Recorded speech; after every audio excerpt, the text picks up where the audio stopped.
right. It's another episode of Fixing Your Agile Coaching. I'm Ryan Ripley. With me again is Bob Galen. So Bob, we've already solved all the problems of the world, and now we're going to talk about some Agile coaching. Yes. Yes, we were solving all. We solved them all. And so, of course, many of you know Bob Galen, his Agile Moose website, newsletter, Cal Trainer, leadership expert, one of the greatest Scrum product ownership books ever written. Like I said, this was my go-to for many, many years. Just overall great Agilist. Shares on the podcast, the Metacast. We didn't mention the Metacast on the last episode. We did not. Oh my goodness. So Josh, I'm sorry. So Bob is a co-host with Josh Anderson on the Metacast. They've been doing that for a number of years. They've got some YouTube stuff going on, which we'll link. A link should pop up right now over to their channel. There should be some awesome stuff there will be awesome stuff in the description linking back to Bob. But if you don't know Bob, start following. It's great stuff. Just start following me. Thank you. Yep. Thank you, Ryan, for having me and inviting me. Seriously. And yes, everyone, Metacast, Meta-Cast. Yep. Josh Anderson and I, he's big. I'm little. For everyone, you have to see, there's a YouTube video where we're talking about big A Agile and little A Agile. And literally we emphasized the difference in our sizes. I had never realized how small I was compared to Josh. Well, until we did that episode. So Josh was a Division I linebacker, wasn't he? Cincinnati. Yep. And a tight end. Josh is a blocking tight end. Blocking tight end. Josh is a big boy. He's big. and I don't always appreciate it, Ryan. So we actually, in the video, we adjusted our chairs. So I went down and he went up. And so my little head's like at the table height.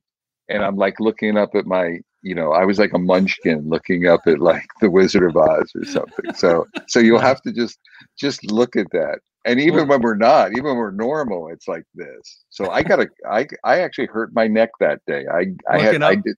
Yes, looking up. It was a challenge. Nice. Well, Bob's come back for, I'm posing a question. This is kind of this is a question I have that I've been thinking about, and I wanted to get Bob's ideas and expert opinions on this as well. Something that we've been kicking around in some circles lately is, does an Agile coach need subject matter expertise? And so what I'm really asking is, can an Agile coach step into a context and start coaching people and teams and organizations when perhaps they've never done that kind of work, or they're kind of outside of their element? They have their coaching chops, right? So let's say they're, we saw the wheel in the last episode. Let's say they're competent on most of the skills there. But when it comes to the actual domain and area of expertise, perhaps it's a little fuzzy, right? Does that framing make sense, Bob? Absolutely. What do you think here? I've always said, and I want you to change and you probably will change my mind. So, or give me, not change my mind, but give me nuance. I've had a pat line, Ryan, for years and years and years. And it's not just a pat line. I've gone in as a Scrum Master. So I've joined a couple companies as a leader or whatever. And I felt like there was no better way to integrate in as a newbie in a company than to be a Scrum Master for a team for a while. And I joined a team. And in some cases, it's been so long since I've written code, I didn't have a freaking clue about the business domain or the the technology domain. And I found on the surface that didn't affect me as much as I thought it was. It actually helped me, because my cluelessness helped me ask good questions. My cluelessness helped me to listen. As a coach or Scrum Master coach, my cluelessness helped me to trust the team more. Now I had to get a clue over time. I had to listen, I had to learn, I had to be curious over time, but it was an advantage. Flip that around, when I've gone in cockily and I understood the business domain, right? I've worked in some fintech domains. I used to do systems for trading systems and things. So I'm pretty cocky in that space, or pretty experienced and cocky in that space. it actually helped me less as a coach. So Right. if I was an individual contributor, it would have helped me a lot. If I would have been a product owner, it would have helped me a lot. But as a coach, no matter how you're couching it, it was actually hard to shut up. It made it a challenge for me. So that's the thing for me is I don't know if subject matter expertise is your friend in a coaching role. What do you think? Or respond to that? Yeah, I tend to agree. There's some nuance though that I'm going to throw at you, right? And so I always think when I get this question, I think back to being a kid. And when I was a kid, I was a pretty good baseball player, right? I loved baseball. Still love it, except it's hard to watch on TV now, right? It's just kind of, oh, it's slow. But I love baseball. I love the Cubs. My oldest son is named after Andre Dawson, former right fielder for the Chicago Cubs, right? Yeah. So I named my firstborn is named Dawson. I love the Cubs, right? And my dad would take me to a batting coach. So there was a batting coach where I grew up. He was the Milwaukee Brewers batting coach during the season. In the off season, he came back and lived in Indiana, and he would teach. And so we would go. I would hit 100 baseballs. He'd record them. He'd tell me, raise your elbow, move your hands. He was watching me and observing me. He wasn't asking me questions. He was telling me, this is what you do next, right? Your hands off, your shoulders off, your plane is weird, so you're popping it up. And after a while, we got things tweaked. And so he was very directive in his coaching, but also occasionally would ask, like, how did that feel? Like, mechanically, are you tight? So I got some questions, but it was very directive. And I'm not sure if this is the right comparison. If he was not a former Major League Baseball player, if he was not a professional Major League Baseball coach, I don't think I would have been hitting, hard line drives into the outfield. I never had the home run power, but I could get some nice hits, right? And I could hit a curveball. And that's because he showed me exactly what to do. And so when I think of coaching, for better or for worse, that's my mental model. It's probably wrong because it's so directive. But what I think he was doing was in that advise slice that we were talking about last week.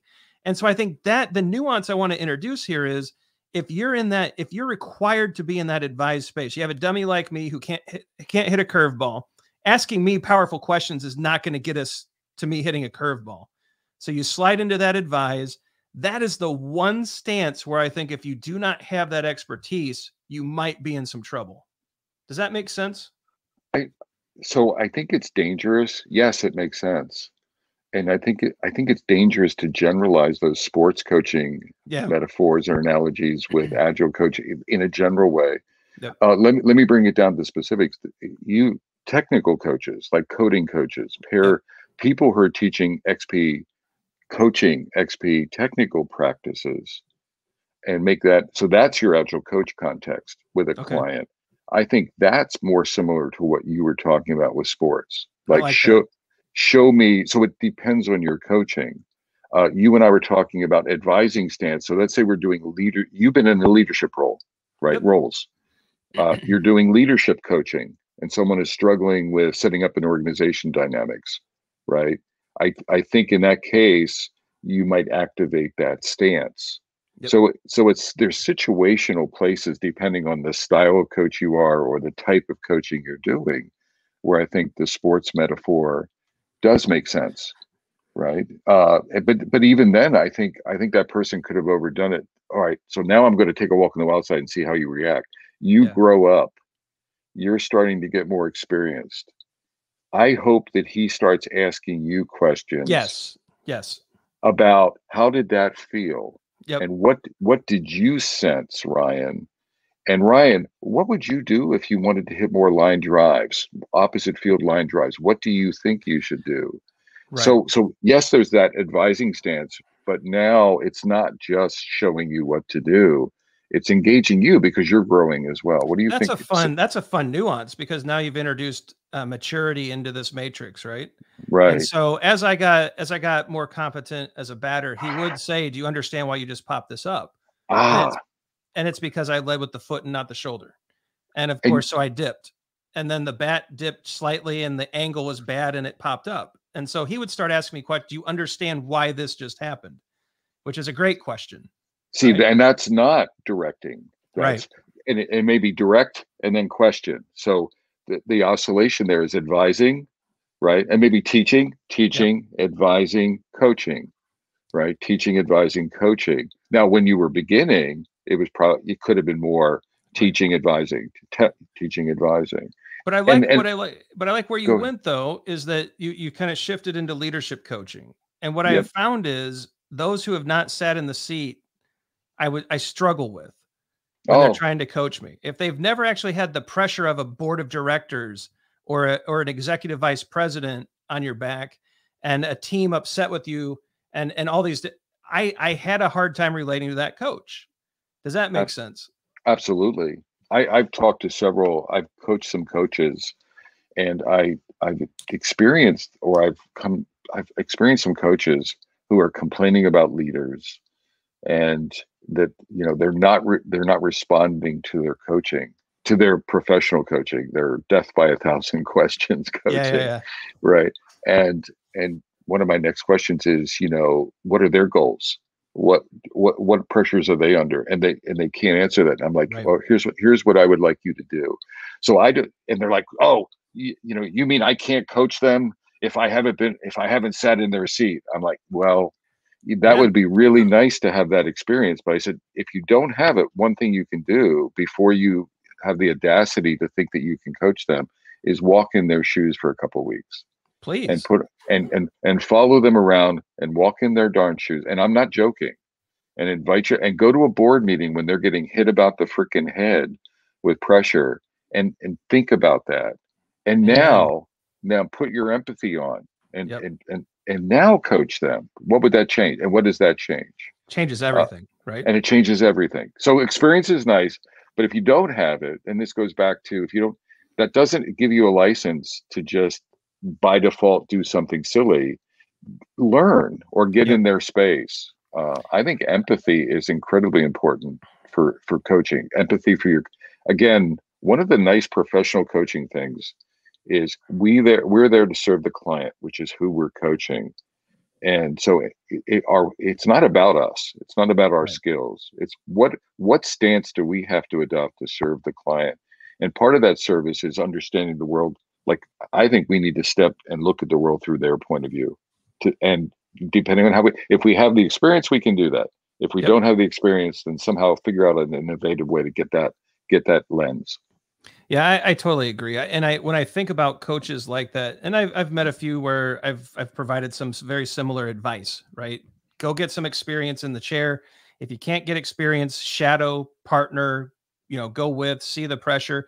It's always reminded me of so I'm 42, right?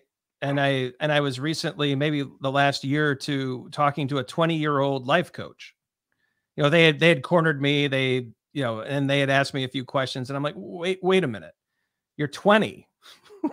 How are you a life coach? like, Exactly. like, what are you coaching me? Like, I'm 42. Like, what are you going to coach me? Well, family and kids. I'm like, you have no kids. What are you doing? And he's like, well, I have experiences. I'm like, buddy, my wife and I went through infertility and kids stuff and career stuff, and we've gone broke and we've done well, and we have all these great what are you going to tell me?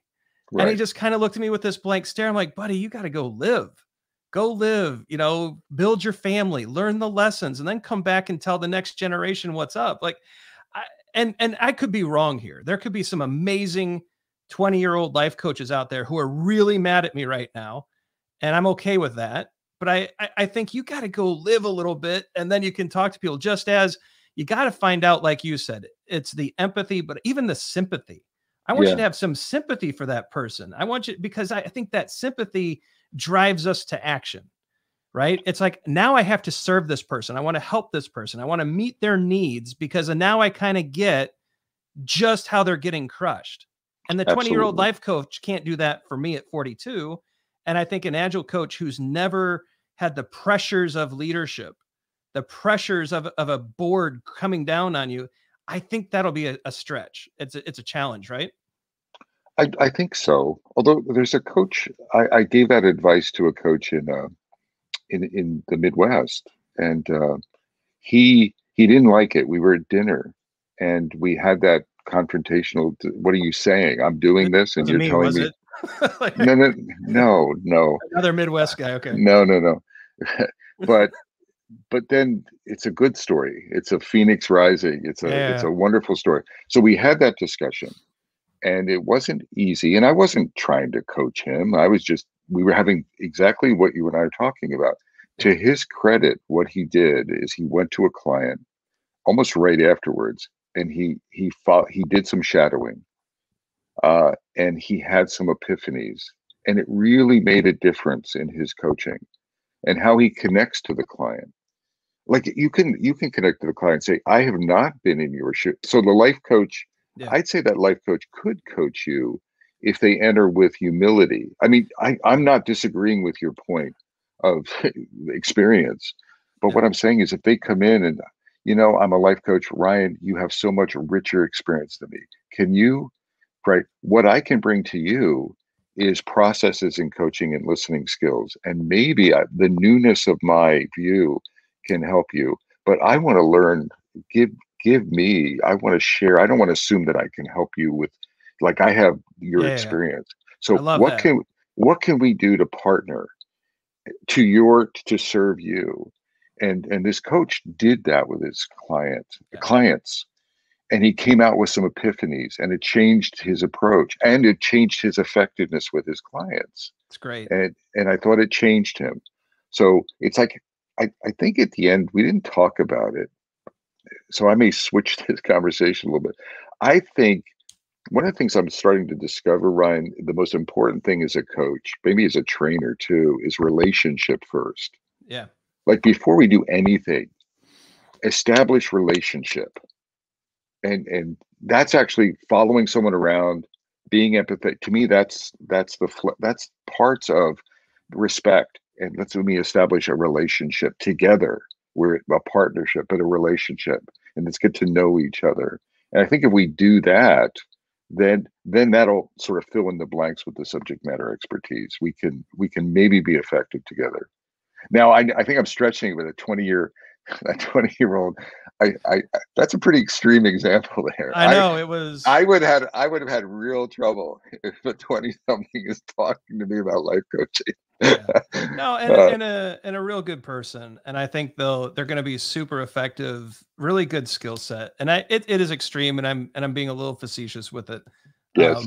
But it's also I hope it's illustrative, where it's kind of like, maybe we should have a little bit, at least like what you're saying, Bob, some empathy. We've done something to build an idea, a mental model of what's going on. We're not just assuming.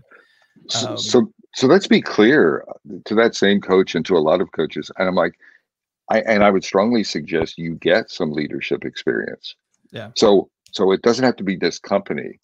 I don't know about you, but like leadership in the Scrum Alliance or Scrum, there could be challenges in leader in nonprofits. Yep. Go to a nonprofit.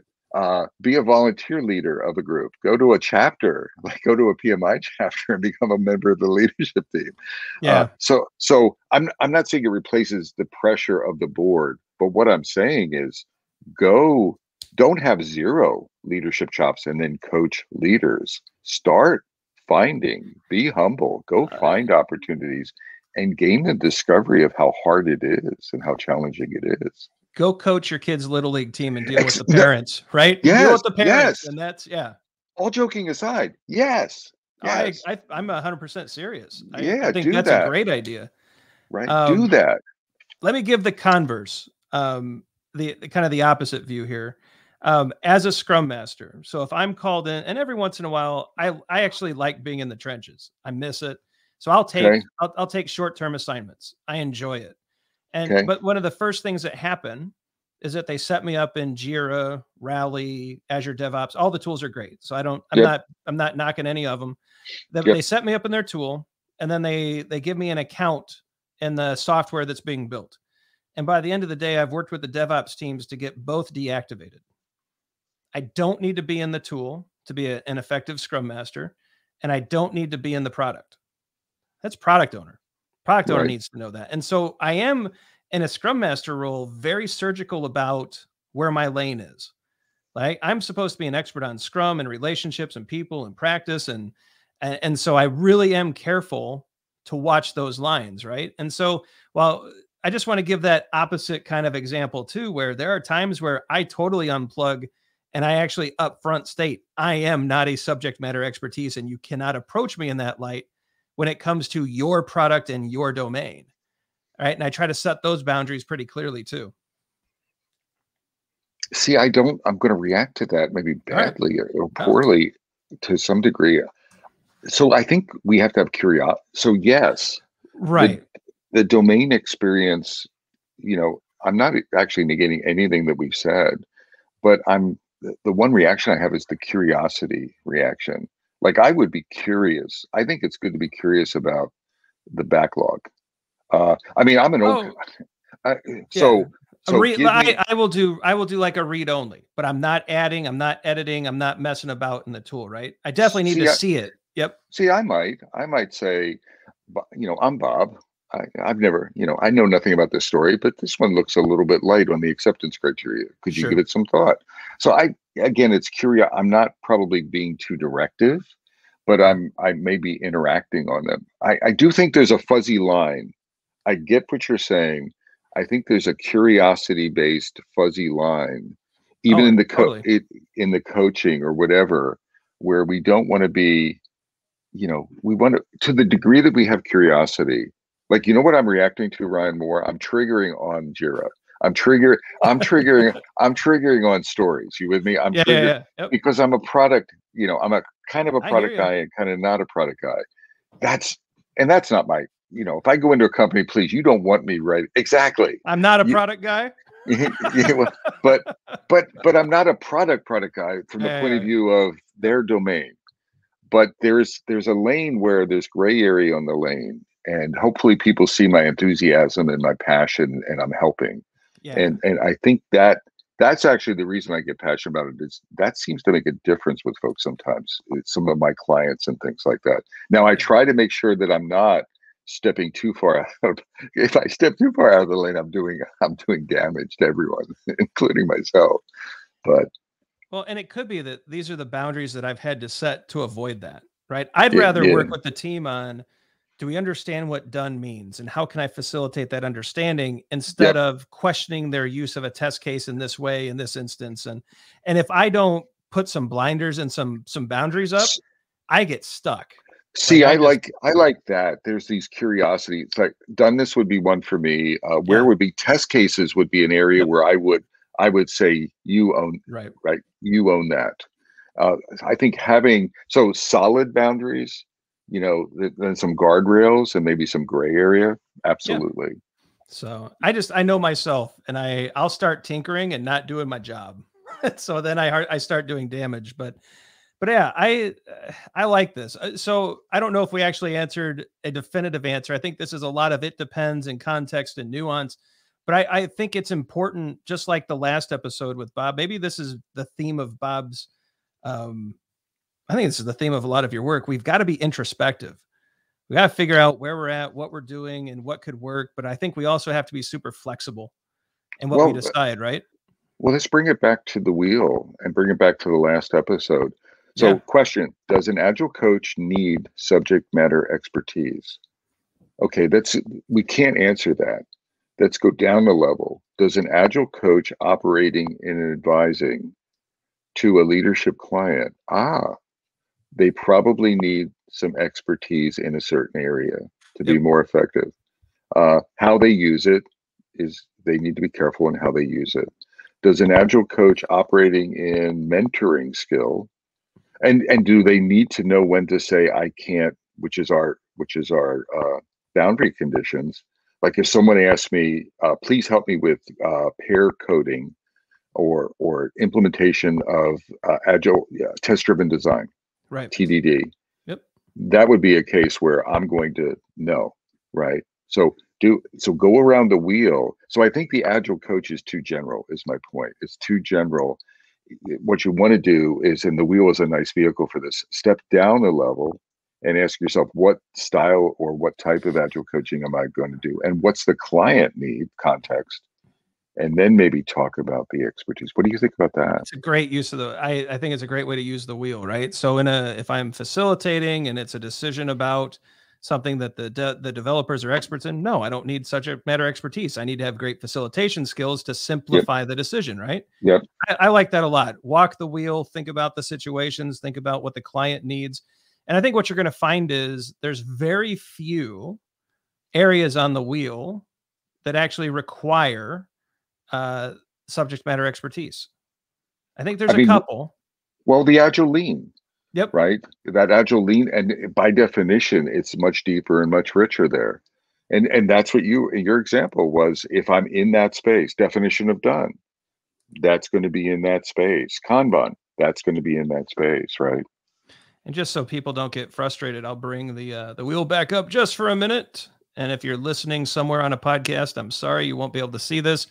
This is the wheel we're talking about, right? The different areas. And we've got this advising and Agile Lean, where we're kind of talking about where this expertise is probably going to come into play. Maybe serving the product owner. Maybe. Exactly. Isn't it? It's a wonder. I love this discussion, Ryan, because you can see it, as you drill into the wheel and that service to the product owner. And again, depending on my skill set. So if you're doing it, it would be a different level of service, depending on your comfort with it or what your goal is. I was alluding to, I'm going to get more involved in stories or whatever. Yep. Why? To serve the product owner or to serve the team. Yeah, I like this. I think this, when these questions about Agile coaching come up, I think this wheel, wow, and I'd never seen this. So the last episode, you really brought this to the front of my mind. And yeah, this can really help with those kind of decisions. And maybe as a coach walking through the wheel, I think like you recommended in the last episode, maybe start marking the areas where I have a lot of comfort, but also marking where you're spending too much time, not enough time, and start thinking about, I love this introspection of, and where am I lacking expertise? And maybe, I've never been a leader and advising at a leadership level is not going to be right, but at the team level, I'm comfortable. So I need to engage someone like Bob to have that enterprise discussion. I think that's just smart. I really like this a lot, Bob. I didn't create it. I'm just anchoring on it, helping evolve it a little bit, but absolutely, it's really, and again, it's related. The lineage goes back to Lisa's work. Yep. So it has a wonderful lineage, but this is like the next level. And like we said in the last episode, I really encourage everyone, if you go to the website and investigate the wheel, go into the core competencies and self-evaluate. Please self-evaluate. If you're doing anything related to Agile coaching, not an Agile coach, but doing anything related to that, then be reflective and take a look at your self-assess and see where you might want to go. Very cool. Well, Bob, I don't know I think we answered the question. It's going to be dependent on what you're trying to do and who you're working with. And the wheel can certainly give us a lot of guidance there, right? Dare I say the answer is it depends. Is that what we're coming to, Ryan? I think so. I think so. But I think the way we got there will hopefully be satisfying to people. I think it was a satisfying journey. But it was still a nice way of saying it depends. I hope it was a powerful, useful. It depends in this case. So that's funny. I think people have spent 30 minutes watching us conclude. It depends. All right, that's another episode of Fixing Your Agile Coaching. No, Bob, thank you so much. I think my pleasure, Ryan. Thanks for having me. I think it's a good discussion, and I think it helps people. A lot of questions that I get before we just wrap up is, how do you approach stuff? And I think this is how we actually do it. Like when we're sitting in an airport terminal in the lounge that, Bob has purchased a seat for me at, and we're sitting there chatting, this is how we choose through stuff when we're just talking. And so I hope it's helpful to see the thought process, and where I'll say something and it triggers Bob and he comes back and I have to soften his stance or he changes his mind. And this is what we do to get better, right? Iron sharpens iron, and hopefully this process made a lot of sense. And yeah, it just depends. And thanks for hanging out with us, everyone. Ryan, I can't tell you how much I enjoy interacting with you. I have forgotten. It's been a long time. So I've had fun with you these two sessions. So thank you for having me. Oh, thank you, Bob. I love these. So I'm glad you're here, and I'm glad you're sharing your wisdom. I certainly appreciate it. So, all right. End screen time, everybody. Be sure to check out all of the awesome Bob Galen stuff that I've put in the description. Lots of links, lots of notes about books and websites and classes and the Metacast. Check out the Agile for Humans socials. We got a lot of stuff going on, especially on Twitter and LinkedIn. Like and subscribe so you never miss an episode. You know, when we drop the latest stuff, you'll get that alert right in your inbox. Check out the videos below. They just popped up. The YouTube AI thinks you'll like them. We do too. For Bob Galen, I'm Ryan Ripley. Thanks for joining us on this It Depends journey. We hope you got a lot out of it. Leave a comment below. Let us know what resonated, what worked, what didn't. And who knows, maybe someone will pose a question that will entice Bob to come back and talk with us some more. So get Very out there, cool. do some coachings, use that wheel, be introspective, keep an eye out for Bob's book. I think it's going to be great. And until next time, go out there and do some great things, people.